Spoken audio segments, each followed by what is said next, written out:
I've got a Nintendo 64. You're gonna be joking me! Gentlemen, this is...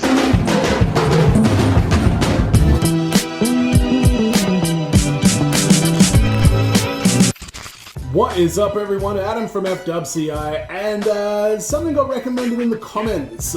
We recently started looking at some of the pitch meeting videos, which are videos that I've been watching for many years, and now really happy that I can share it with you guys as well. I don't specifically recall the Hobbs and Shaw pitch meeting, but someone suggested I actually happened to watch this movie like last week. Anyway, as a complete coincidence, so I'm going to have a look at the Hobbs and Shaw pitch meeting from Ryan at Screen Rant. Let's check it out.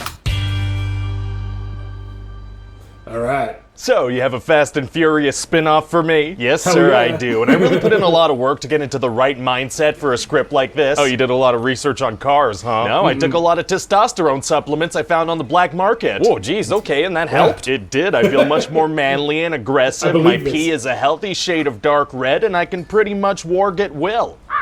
Oh my god. So anyway, in this movie, we're gonna focus on Hobbs and Shaw, but they hate each other, you know, so it's just gonna be constant bickering. Didn't the last movie end with them chilling at the same family barbecue, all friendly like? So do you think I should have Hobbs and Shaw just be best friends and get along the whole movie and not sling insults at each other? Well, no, I wouldn't say that. Well then, I guess you should get all the way off my back about how the last movie ended. Oh, okay, let me get off of that thing, you big alpha male. So anyway, in this movie, they have to go up against a dark shadow organization funded by dark money that operates on the dark web. And what's their deal? Well, I said they were dark, that means I don't have to explain a thing. Right, that makes sense. And they want to spread this virus around the world that turns people's insides to soup. That doesn't seem so bad, I mean, that's where we put soup anyway. Okay, but this would be bad though, if you say so. So anyway, at the beginning of the movie, this bad cyborg guy, Brixton, tries to steal the virus, and this MI6 agent, Hattie, injects it into herself and escapes. Oh, Hattie, huh? What's her deal? Oh, well, she's actually the sister of Deckard Shaw, so we're gonna have flashbacks, you know, of them both as kids pulling heists together. Did you have someone in mind to play her? I was thinking we could get Vanessa Kirby. Wasn't she on that show The Crown about the Queen? Right, that's her. I mean, that show takes place in the 1940s. Isn't Vanessa Kirby like 90 years old now? Well, actually, sir, period pieces aren't actually shot in the period they take place in. It's all pretend. Oh, neat. I'm learning so much at this job. Yeah, so she's like 30 years old. Isn't Jason Statham in his 50s, though? He is, yeah. So how can we have flashbacks of them both as children if he's several decades older than her? I don't know, but we're gonna. Fair enough. So anyway, she only has a couple of days before this virus activates in her bloodstream and kills millions of people. Oh boy. Yeah, so then Hobbs and Shaw get recruited to work together and save the day. Who recruits them? Well, I figure we could have Ryan Reynolds come play a CIA agent. Oh, people like Ryan Reynolds. Yeah, and he's gonna be a very serious, very somber kind of character, no nonsense kind of guy. Okay. I'm just kidding. He's just straight up gonna do Deadpool. Oh, people like Deadpool. They do. And so how come they don't call the rest of the Fast and Furious squad to help out on this? Well, this is a spin-off, so they're not in it. Right, but they exist in this universe, right? Isn't this the kind of thing they'd help with? Usually, yes, absolutely. So we're gonna have a movie with world-ending stakes and just ignore the existence of a bunch of other heroic characters running around? Marvel gets away with it. Oh, yeah, that's a good point, they do. So anyway, they have to find a way to extract this virus, but this Brixton guy is gonna give them a real hard time. He's like a supervillain. Oh, he is? Yeah, he has like live fight analytics, he's bulletproof, he has crazy good aim, unless he's aiming at something that's important to the story. Very cool. Are there gonna be some cool action sequences? You bet, and those were actually quite a challenge to write. Oh, yeah? Yeah, I couldn't figure out how to spell pew pew pew, but once I figured it out, it all went well. Oh, figuring out how to spell pew pew pew is tight. It is, yeah, thank you. So why does this Brixton guy want to spread the virus anyway? Well, he wants to wipe out weak people to improve the human race. Oh, that's not very...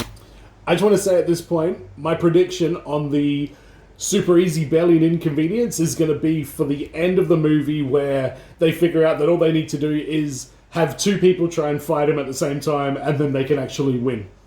That's my prediction. Nice. It's not, and you know, somebody tells him that's genocide, and he's like, genocide, schmenocide. Wow, that is extremely... Oh, wait, just a second. Hello? Oh, who is it? Who's talking? Wow, well, I'll let him know. Thank you very much. What's going on? That was Oscar, the head of the Oscars. They'd like to give you an Oscar for the best bad guy line of the past 10 years. Oh, that all sounds so specific that it must be true. Well, congrats. Thanks. So what else happens in the movie? Well, the good guys need to find this Nobel Prize-winning Russian scientist, because he's the one who was forced to make the virus. Oh, is it gonna be tough to track him down? Actually, it's gonna be super easy. It's barely an inconvenience. Oh, really? Yeah, see, they have a photo of him holding a Russian newspaper that's only sold at one newsstand in London, and for some reason, Shaw knows this. Well, great, that is convenient. Yeah, so they go to that newsstand and find him immediately. That worked out fantastic. It did. So then they go to this big old facility in the Ukraine, because there's a machine there that can extract the virus. Okay. And then there's gonna be this huge climactic fight sequence, and they're gonna escape just as everything's exploding around them and crumbling. Wow, well, sounds like a great set piece to end the movie. Yeah, it's certainly gonna feel like the end, but we're gonna keep going for an hour. Oh, we are? We are. So now the little machine is broken and they have to fix it. Yikes, so what do? Well, they're like, man, we gotta get to Samoa right now. Why do they need to go there? Because Hobbs' brother, with whom he hasn't spoken in 25 years, lives there, and he's good at fixing cars. So the plan to stop this ticking time bomb device is to fly like 15 hours to Samoa, because there's a guy there that was good with cars a quarter of a century ago. That's right. How do they even get a plane on such short notice? Kevin Hart hooks it up. That works. Yeah, so then there's gonna be a second big final fight with all these Samoan people that have no guns against Brixton's little army. Man, it's gonna be hard for a bunch of unarmed Samoans to take on mercenaries. Actually, it's gonna be super easy. Barely an inconvenience. Oh, really? Yeah, see, it turns out that Brixton and his guys use guns that are hackable, so with a little bit of sexy hacking, they can't use them for like 6 or 7 minutes. Well, great. So then there's gonna be this big thing where a bunch of cars latch onto each other, and Hobbs is on the last one holding a helicopter with a chain. Oh, that is ludicrous. No, it's Dwayne Johnson. Never mind. And then Hobbs and Shaw are gonna learn to work together and take down Brixton. Wow. And Hobbs is gonna be like, brother, you may have all the technology in the world, but we have heart. Oh, what's going on? You okay? Yeah, no, I'm lactose intolerant, and that was a lot of unexpected cheese. Oh, sorry. That's okay. It's just a play on words, so it'll pass. So what do you think? Well, it sounds like a lot of fun. Yeah, you think so? Yeah, and maybe just try to shove some pop culture references in there so people know we're hip. I know just the thing to shove in there unprompted.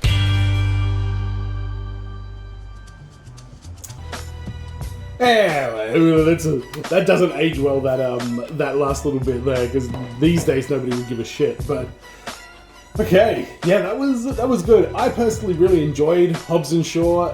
That was like I saw the first 2 Fast and the Furious movies when they came out, and then I didn't see any of them until I saw Hobbs and Shaw. So they made a good point. Aren't all these other heroes out there in the world? Why wouldn't they get these dudes as well? But Hobbs and Shaw is fantastic. Ryan from Pitch Meeting is fantastic. I'm surprised they didn't point out like, oh, well, how are they going to beat this guy up? And he'll say, well, it turns out that you could just throw 2 punches from different directions, and that was too much for his cybernetic targeting to try and figure out. Let me know what your favorite pitch meeting is, and as always, everyone, be well, stay safe, look after your friends, and see you in the next video. Peace.